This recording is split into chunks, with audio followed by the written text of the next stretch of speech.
Om Swastiastu.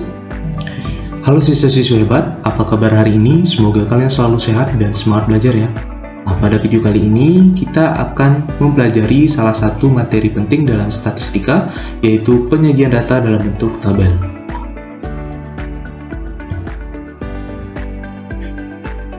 Nah, sebelum lanjut, di sini ada beberapa pertanyaan diskusi. Apa yang kamu ketahui tentang tabel?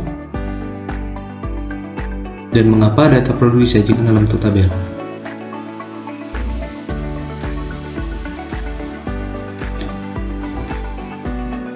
Nah, untuk menjawab pertanyaan-pertanyaan diskusi ini, maka kalian perlu menyimak pembelajaran berikut ini.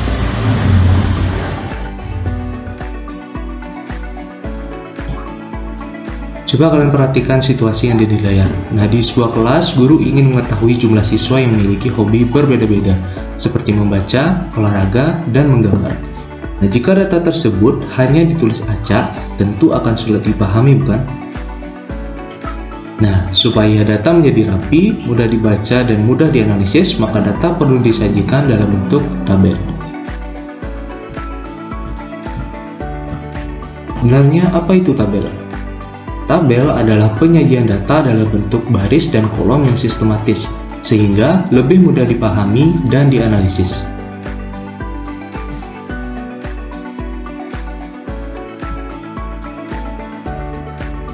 Adapun fungsi tabel, yang pertama, mempermudah pembacaan dan analisis data, kedua, membantu membandingkan informasi secara lebih jelas, dan ketiga, mengurangi ketidaktepatan dalam penyampaian informasi.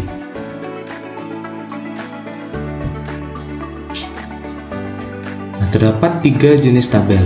Yang pertama itu tabel sederhana. Tabel sederhana menyajikan data dalam bentuk dasar tanpa banyak kategori. Dan yang kedua, tabel kompleks. Tabel kompleks ini berisikan lebih banyak informasi dengan pengelompokan tertentu. Kemudian jenis tabel ketiga yaitu tabel frekuensi. Nah, tabel frekuensi ini digunakan untuk menunjukkan jumlah kemunculan data tertentu. Nah, terdapat beberapa komponen tabel. Pertama itu judul tabel. Judul tabel ini menjelaskan isi tabel secara ringkas.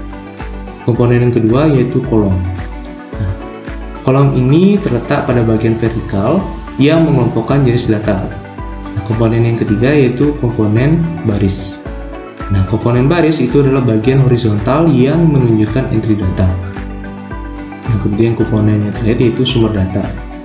Biasanya sumber data ini menunjukkan asal data jika diperlukan. Cara menyusun tabel yang baik.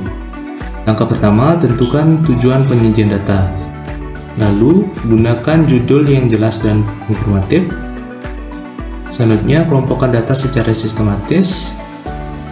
Lalu, gunakan format yang rapi dan mudah dibaca. Dan langkah yang terakhir, cantumkan sumber data jika diperlukan. Nah, untuk contoh dari masing-masing jenis-jenis tabel tadi, seperti tabel sederhana, tabel kompleks, dan juga tabel frekuensi, itu bisa kalian lihat setelah menonton video pembelajaran ini, itu tepat di bawah video ini. Terdapat beberapa kesalahan umum dalam penyajian tabel, seperti data tidak rapi atau tidak selaras, tidak ada judul atau sumber data, label kolom atau baris tidak jelas, data terlalu banyak informasi dalam satu tabel. Terdapat beberapa manfaat menyajikan data dalam bentuk tabel.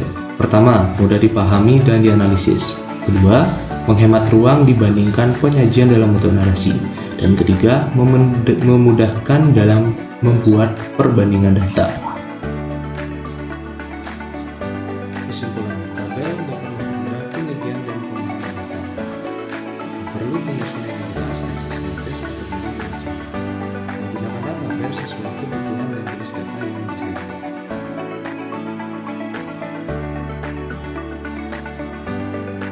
Baik, demikian video pembelajaran kali ini. Kita ucapkan terima kasih karena sudah menonton akhir. Nah, tetap semangat belajar matematika dan jangan mudah menyerah. Akhir kata,